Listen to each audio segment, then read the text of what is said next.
garage door shuts. There's been something in front of the sensor in the last couple of days. I don't know what it is, a bug maybe. But yeah, something died out here, dude. It's bad. I'm hoping it's like a rodent or something. Could be a cat. We can't get that lucky, buddy. There's so many cats. Oh, I didn't think of that. That one was pregnant, huh? Well, that's sad. Now I feel like an ass.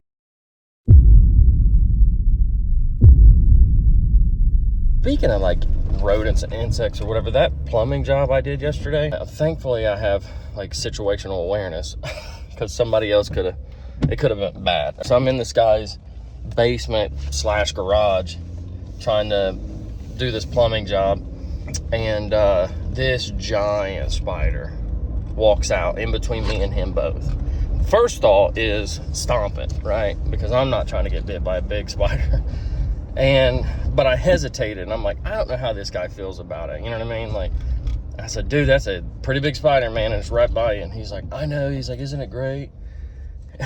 He's like, they all have a job. The whole ecosystem has a job to do.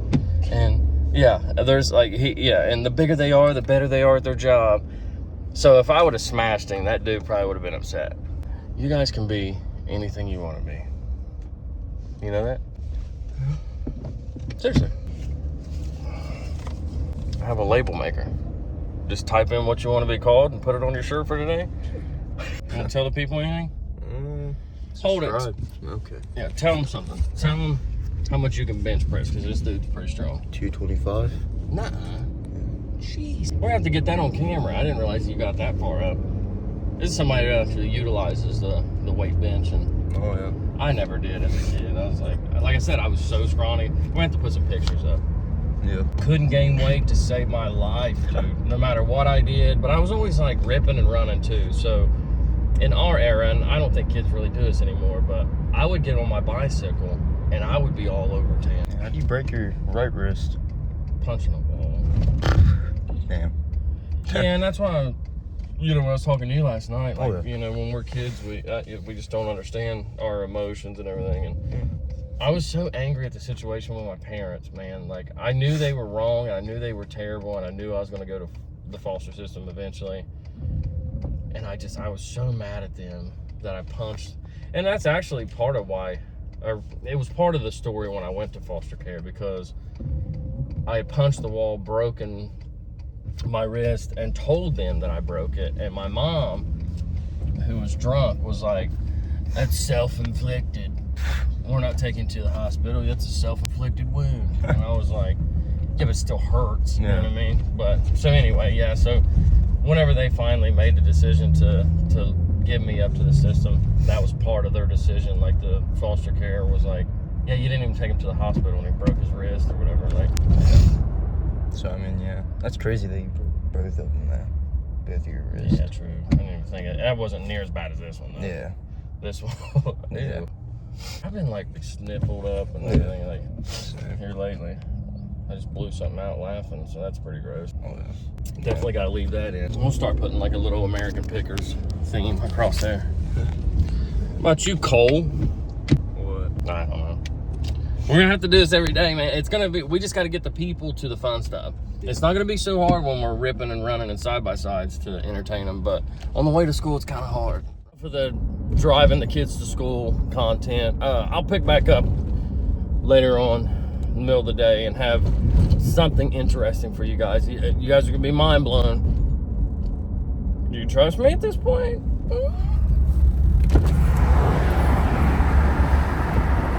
People do burnouts in the center all the time. There it is. Yeah. Worth it. How beautiful that is. My commute every day. Get to go over this awesome new bridge that got put in. Head into Kentucky.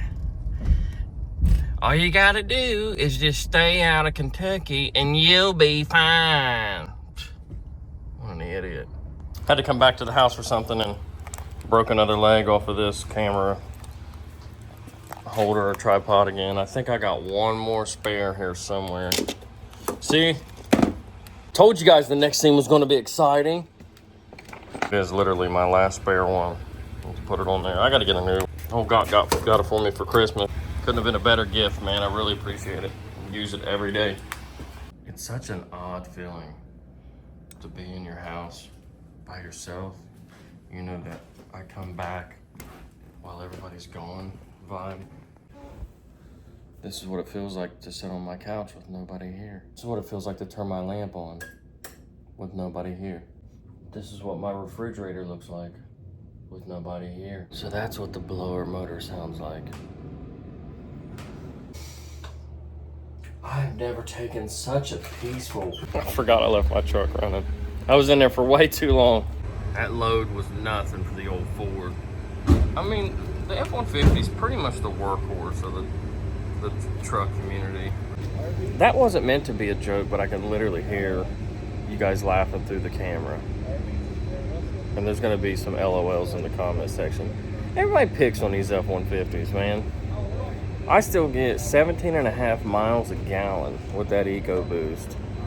And I have like 400 horsepower whenever it's under 18 pounds of boost. But still, zero torque until it gets up there. Until it lights the wick, they say. I know what's wrong with it. The inner tube's coming out of the tire. And it ain't got no gas in it. Yeah, I believe this whole $60 Lowe's special is gonna be a little underwhelming performance-wise. For anybody who hasn't noticed, I've went full dad mode. I wore khaki shorts. What are these? What are these? What are those? I say we put that on the van. LS ought to be able to pull that up. What is this place? Hello? I'm new. I don't know what to do. I'm an idiot. I really just need to use the bathroom. Always at the gas pump. Literally always on my gas card. You know, Friday I was the semi-truck driver and of course had to fill that thing up, which that's when you can really tell you're at the gas pump because that thing holds $250 some in fuel. And then yesterday had to fill the work van up, and then now filling my blue pickup truck up again. The fact that they did away with gas caps is so nice, and it catches me off guard sometimes when I drive an older vehicle because I'll go ahead and get the nozzle off and I'm like, oh damn, forgot. I was hoping that last room that you guys just seen me in, or department I should say, or I don't know, dungeon of the hospital, I was hoping that's where those barrels and equipment that I was delivering was going to go, and that my perfectly mint condition dolly, I know what's wrong with it, would only need to just get them in there. That never is the case, is it? No. They needed to be on the 3rd floor in some wing of the hospital somewhere that was really fun to get to. When I leave the hospital and I'm coming back towards this beautiful town of Portsmouth, Ohio, stopped and grabbed a bite to eat real quick, which literally meant just pulled over and ate some leftovers because money's tight. And I don't want to eat too much. It's Taco Tuesday, baby. That's what we're having for dinner, Taco Tuesday. We managed to do it for a few Tuesdays, I'm pretty sure. We're on a roll with everything we're doing. The Horner's house, I mean, we're doing great, man. Except for financially. Some people in the comments are like, oh, you always mention that you're broke, don't you? Well, you're paying close attention, ain't you, buddy? Man, I love when people get upset with me and decide to tell me about it. It's a good time. So I'm watching some YouTube for lunch. And it's always fascinating to me when you see these real big influencers, like guys that made it high up. And this guy that I'm talking about, not necessarily one of those, but he was pretty successful, man. And when you see them and they're kind of at the bottom, oh, that's good for it. When you see these guys that you knew had a high level of popularity, would have a live stream with a couple thousand people in it, or videos with millions of views, and you know, you hit that sub button at some point in the game years ago, they at some point fall off, they kind of slow way down or stop altogether in uploading videos. And all of a sudden that one day, they go live. And it pops up in your feed and you're like, oh yeah, I remember that guy. He killed it. You click on their live stream and they've got 36 people in there. And ain't nobody talking about nothing. And it's crazy too. And I shouldn't be thinking about that because I'm still on the come up. You know, here I am. I think too much. I'm thinking about the come up, the rise, the plateau, and then the fall off. I need to just focus on the come up at this point. I may never even get there. So what's the point in thinking about what it's like after I fail off? Also, a little bit later, it's funny, man, the way little things like that will make you think, and maybe not. Maybe you guys don't think it. Actually, this would be something you guys can glean from these vlog videos, is get inside my mind a little bit, because that's got to happen. If I'm talking to you every day, it's eventually going to happen. You guys are eventually going to get into my mind a little bit, and maybe somebody can finally tell me whether I'm normal or not. Because everybody close to me, I feel like, are great liars. I know I'm not normal. I think way too much about the future, success, happiness, where's your mood at, where's your mood should be, and what you could get out of life, what you could do with life. And I've always been that way. I always was like, there's something better than this. I know there is. I know there's something better than this. I refuse to believe. I had so much drive as a young man. Oh, dude, you couldn't. And I think some of it was because of the family dynamic, the household I grew up in. Let me put this on a tripod. I'm sick of holding it. So yeah, I know some of you guys can relate to this. That grew up in that household of a fixed income. My parents just, I think they made maybe a couple $100 a month, and that was it. And you had to, the first week of the month was fun. Everybody's in good spirits, and wow, that was close. And having a good time, cooking out, drinking, friends coming over, being nice to us kids because everybody's in a good mood. And then crashed. And for 3 weeks, miserable.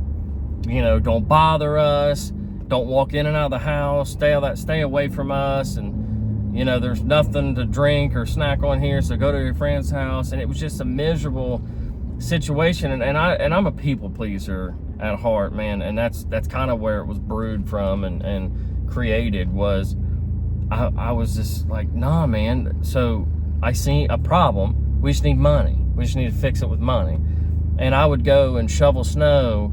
I had a couple lawns. Actually, there was an entire trailer park right down the hill from my house. And it was some,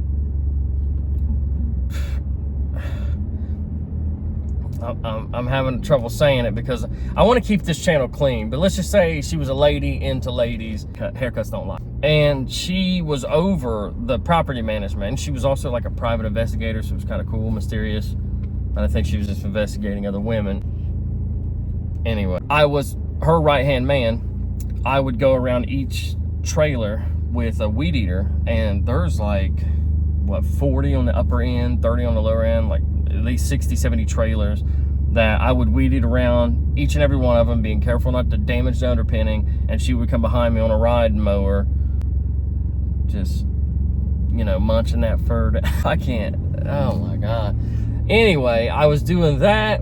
I had a guy's house across the street that I mowed his lawn all the time.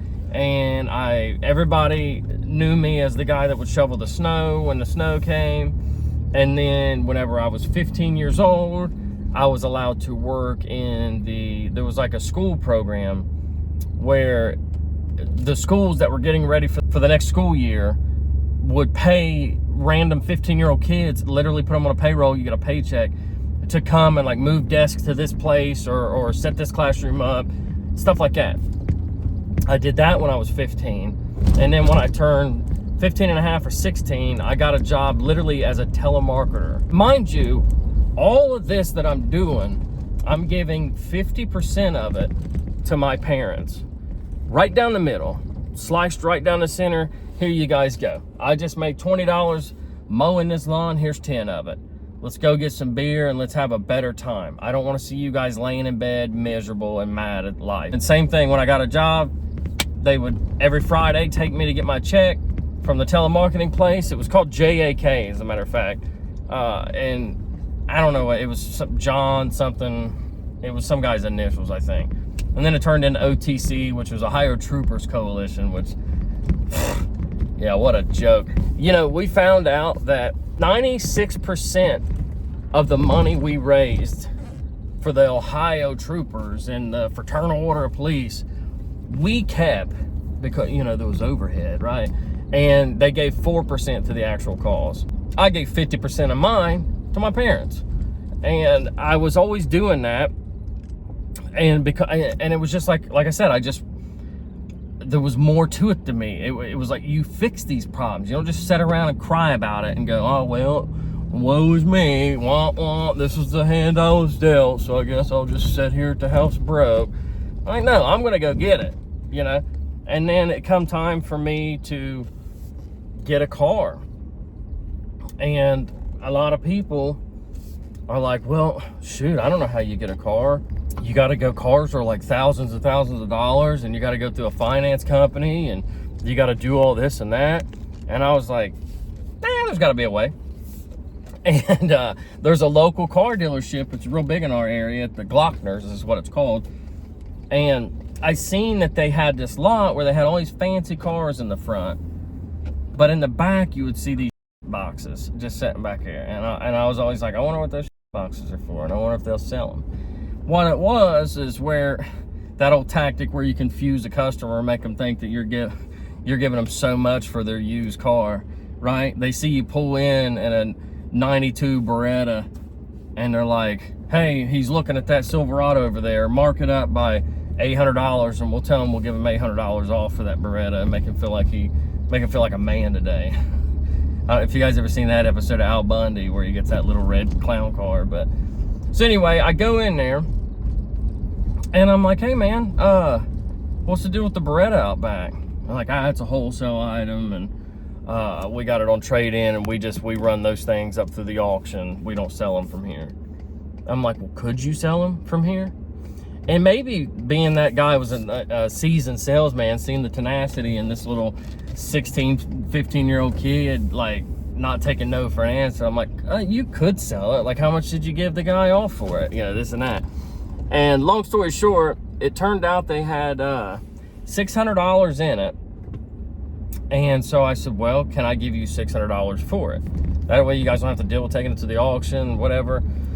And the guys, I distinctly remember the guy getting up away from the desk, walking in the back somewhere, and coming back out like, yeah, I guess we'll do it. It should have been prior to that I told him that I didn't have the $600, that I'd have to make that payment. I said, look, dude, I'll give you $150 every week for the next 4 weeks. And then the last one, I'll, give you the taxes or whatever it is. I want this car. And I made it happen. I worked, I paid all those payments, and I got that car. And I was so proud of it, man. I remember that day too. Then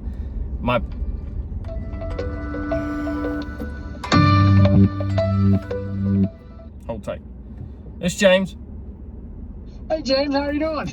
I'm doing great, buddy, as always. I mean, life is fantastic. That phone call went a lot longer than I thought, so I can't even remember where I was. Guys, remind me. That's another thing I'd love to do, is tell a lot more stories. I gotta have to do something to fill in these days where nothing real fun's happening. But I will say I did make some phone calls this morning to confirm a couple of the upcoming trips, just to make sure that our cabins are booked, our rentals are booked. I had to do my online reservation for whatever place. So there's gonna be some fun stuff coming up. There's gonna be a lot more travel stuff. There's gonna be something that's actually interesting. But to do 100 days in a row, it's gotta get boring every once in a while. And I figure I'll fill it in with stories. Leave some comments if there's things you want to ask me about, stories you want to ask me about, whatever, man. Let's have fun with this. Like, anything, nothing's off limits.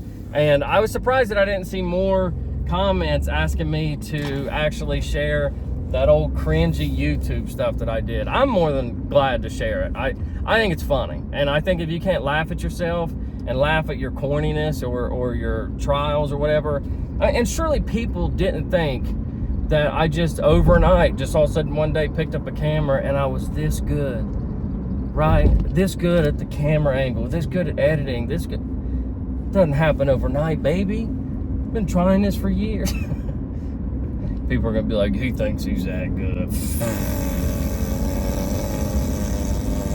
Love you guys. Day 6 in the books.